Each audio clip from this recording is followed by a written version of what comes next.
आज 14 जून है। 10 दिन बीत चुके हैं। 4 जून को हमारे देश में मेडिकल कॉलेज में डॉक्टरी की पढ़ाई करने के लिए दाखिला पाने को होने वाली परीक्षा नीट का रिजल्ट आया था। 5 जून से हमारे देश में नीट के परिणाम में धांधली के आरोप लगाकर छात्र प्रदर्शन करते नजर आए हैं और अब सुप्रीम कोर्ट तक में पूरी नीट परीक्षा रद्द करके दोबारा कराने की मांग की याचिकाओं पर सुनवाई चल रही है।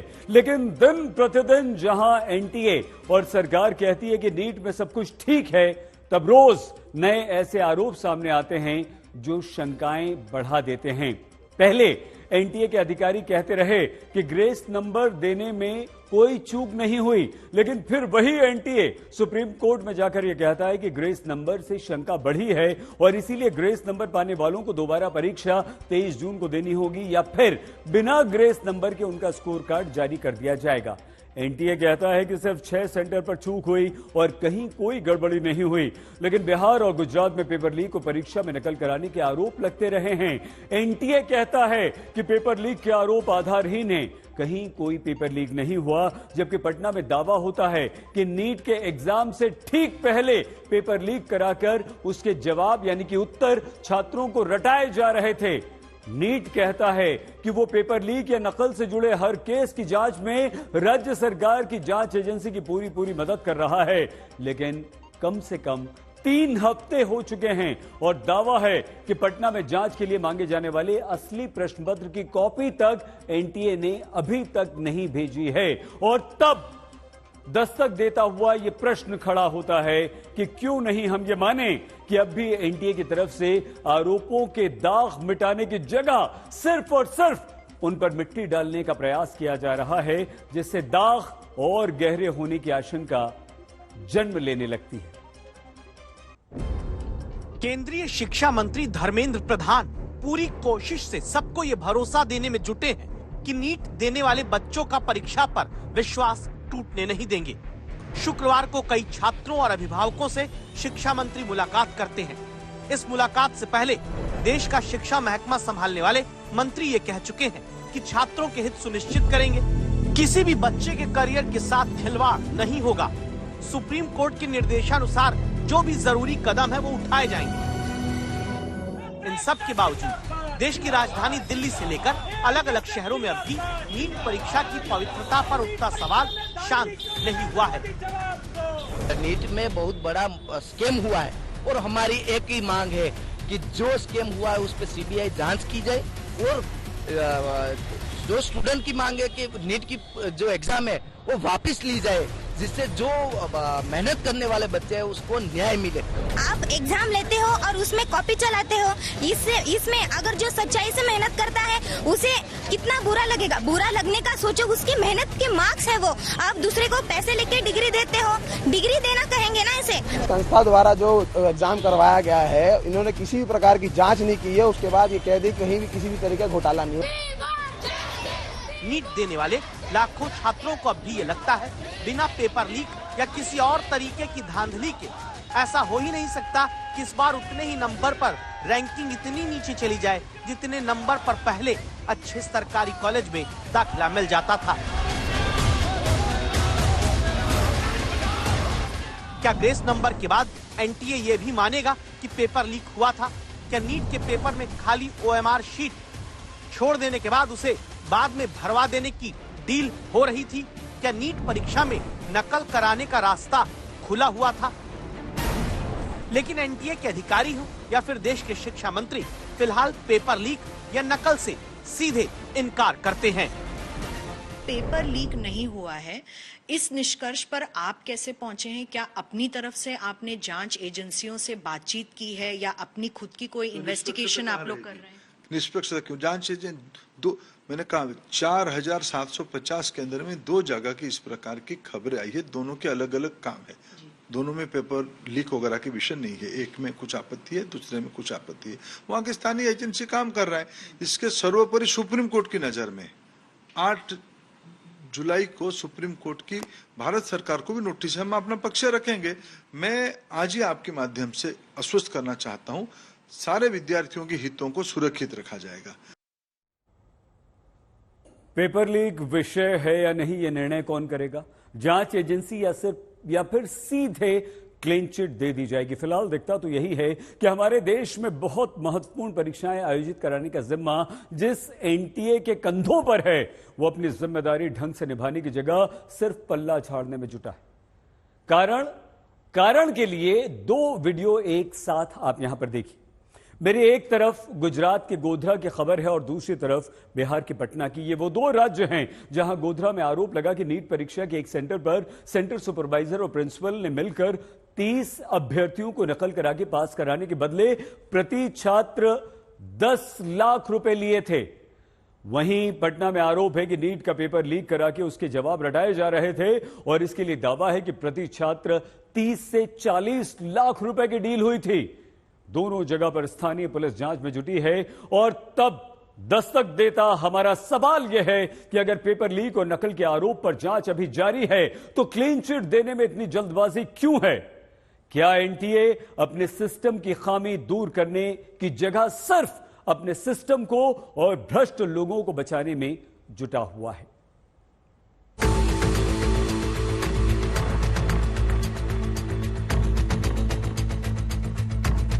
गुजरात के गोधरा का जय जलाराम स्कूल 5 मई को इसी स्कूल की 2 ब्रांच में नीट इम्तिहान होना था।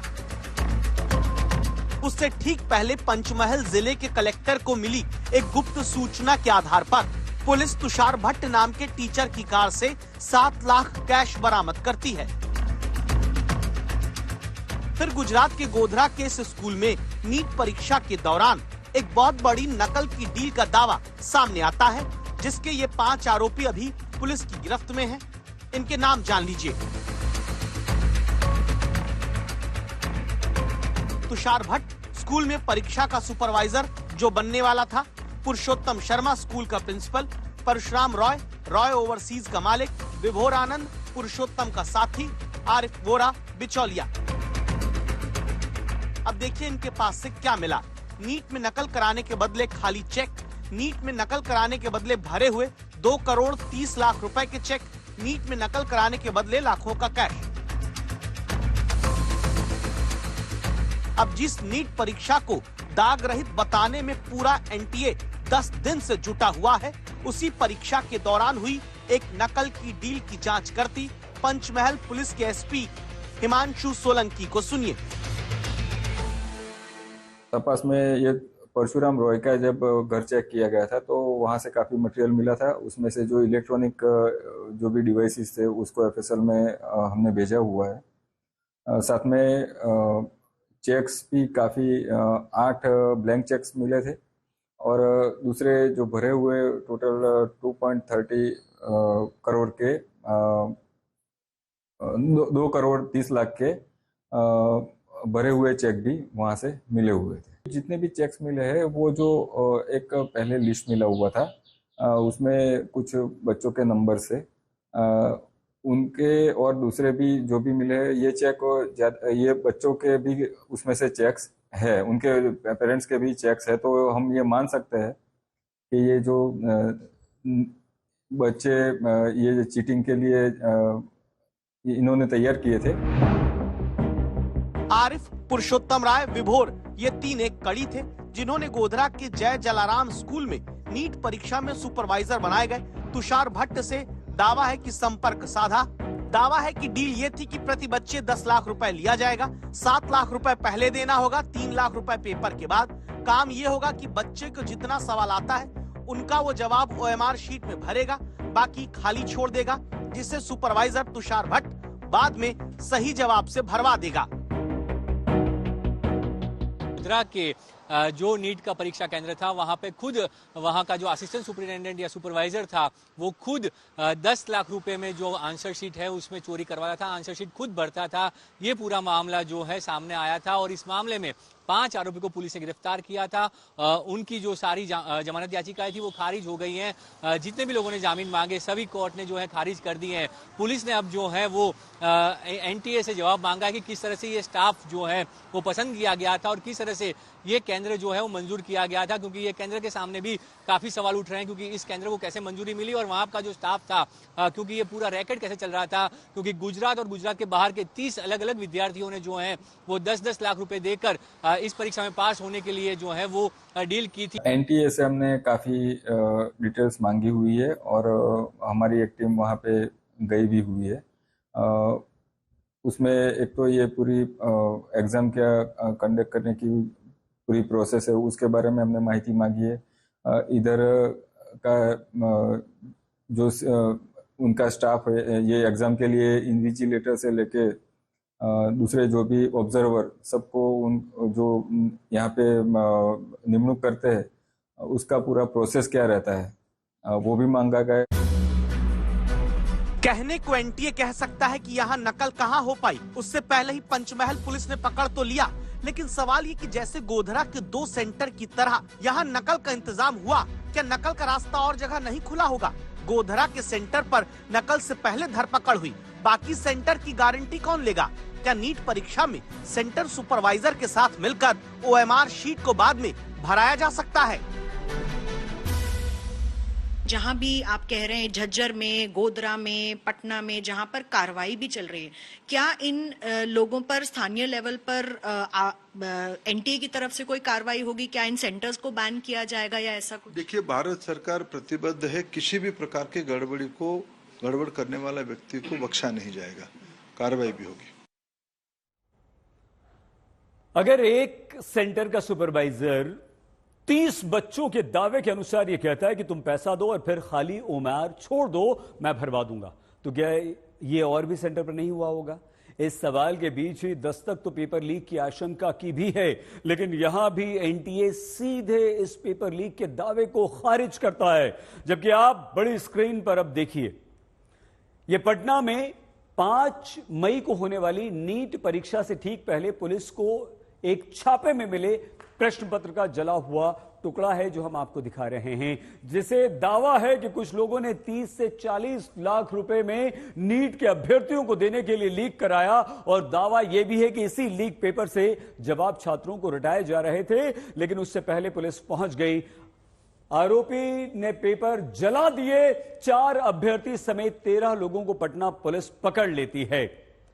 5 मई को जिस दिन नीट का इम्तिहान होता है, यानी कि परीक्षा होती है, उसी दिन, यहां आप देखिए मेरे पीछे, उसी दिन की ये पटना पुलिस की एफआईआर की कॉपी है, जिसमें लिखा गया है कि 5 मई को पुलिस ने इन सभी लोगों को गिरफ्तार करने के बाद बिहार में कई जगहों पर छापे मारे, जिसमें उसे जांच के दौरान जले हुए पेपर के कुछ टुकड़े मिले, और दावा यह भी है कि टुकड़े उसी पेपर के थे जो क्वेश्चन पेपर 5 मई को नीट यूजी की परीक्षा में आया था। इसके बाद बिहार पुलिस की आर्थिक अपराध शाखा ने एनटीए से असली क्वेश्चन पेपर देने के लिए कहा, कई बार कहा, ताकि उसे जले हुए पेपर के टुकड़ों से मिलाकर उसकी फॉरेंसिक जांच कराई जा सके और यह पता लगाया जा सके कि क्या यह क्वेश्चन पेपर लीक हुआ था या नहीं हुआ था।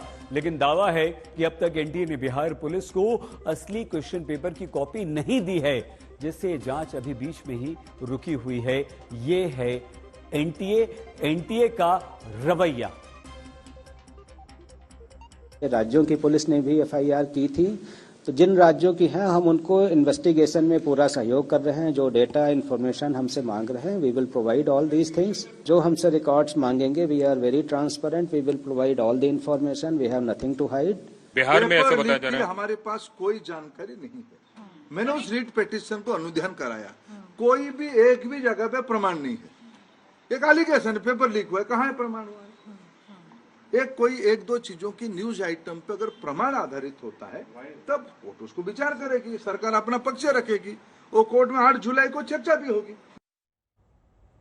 अब हमारा सीधा सवाल एनटीए से है, जिसे कुछ हवा नहीं रहती, न पता रहता है कि पहले किन 6 सेंटर्स पर गलत पेपर बांट दिए गए। पता था तो पहले ही ग्रेस नंबर आपने क्यों दे दिए? नंबर तब जाकर बांटे जब कुछ छात्रों ने सवाल उठाया, फिर ऐसे नंबर बांट दिए जिसका कोई हिसाब नहीं, फिर कोर्ट में बच्चे पहुंचे, फिर एनटीए ने ही गलती मान ली। यानी जब खुद की चोरी पकड़ी जाती है तो एनटीए गलती मान लेता है और बाकी सब ठीक ठाक बताने लगता है। अब कांग्रेस ये मांग कर रही है, 1-2 नहीं बल्कि 4 मांग कांग्रेस की तरफ से हो रही है, और शिक्षा मंत्री ये कह रहे हैं कि विपक्ष की हार के बाद हताशा में यह राजनीति है, विपक्ष हताशा में राजनीति न करे। 580 से ज्यादा मार्क्स लेने वाले छात्रों के जो एग्जामिनेशन सेंटर हैं, हम ये मांग करते हैं कि उन एग्जामिनेशन सेंटर्स के साथ उनके नाम जारी किए जाएं।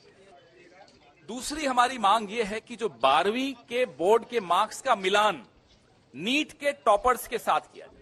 जिस एग्जाम सेंटर पर औसत से ज्यादा हाई मार्क्स वाले परीक्षार्थी हैं, उनकी वीडियो रिकॉर्डिंग भी जारी की जाए ताकि पता चल सके कि ये एक्स्ट्रा मार्क्स ग्रेस से मिले हैं, डिसग्रेस से मिले हैं, कैसे मिले हैं ये मार्क्स। तो इसकी वीडियो रिकॉर्डिंग भी सामने आए। थोड़ा आवाज प्लीज। इसकी वीडियो रिकॉर्डिंग भी सामने आनी चाहिए कि एक विंडो खोली गई 2 दिन की, उसमें बच्चों ने ऑप्शन दी कि नहीं मुझे ये नहीं, ये सेंटर चाहिए।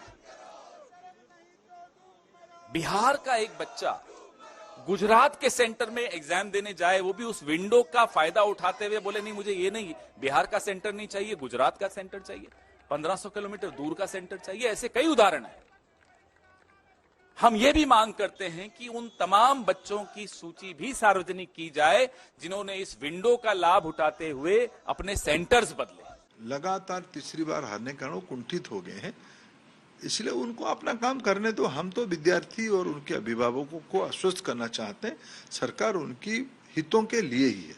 लोगों का भरोसा है व्यवस्था के ऊपर, पारदर्शी तरीके से हुई है। इस बार जो मूल समस्या आई थी, समय कम मिलना 6 सेंटर में, कुछ स्थानीय 4750 में 6 सेंटर की गड़बड़ियों का नाम पूरा व्यवस्था को क्यों प्रश्न में लगाते।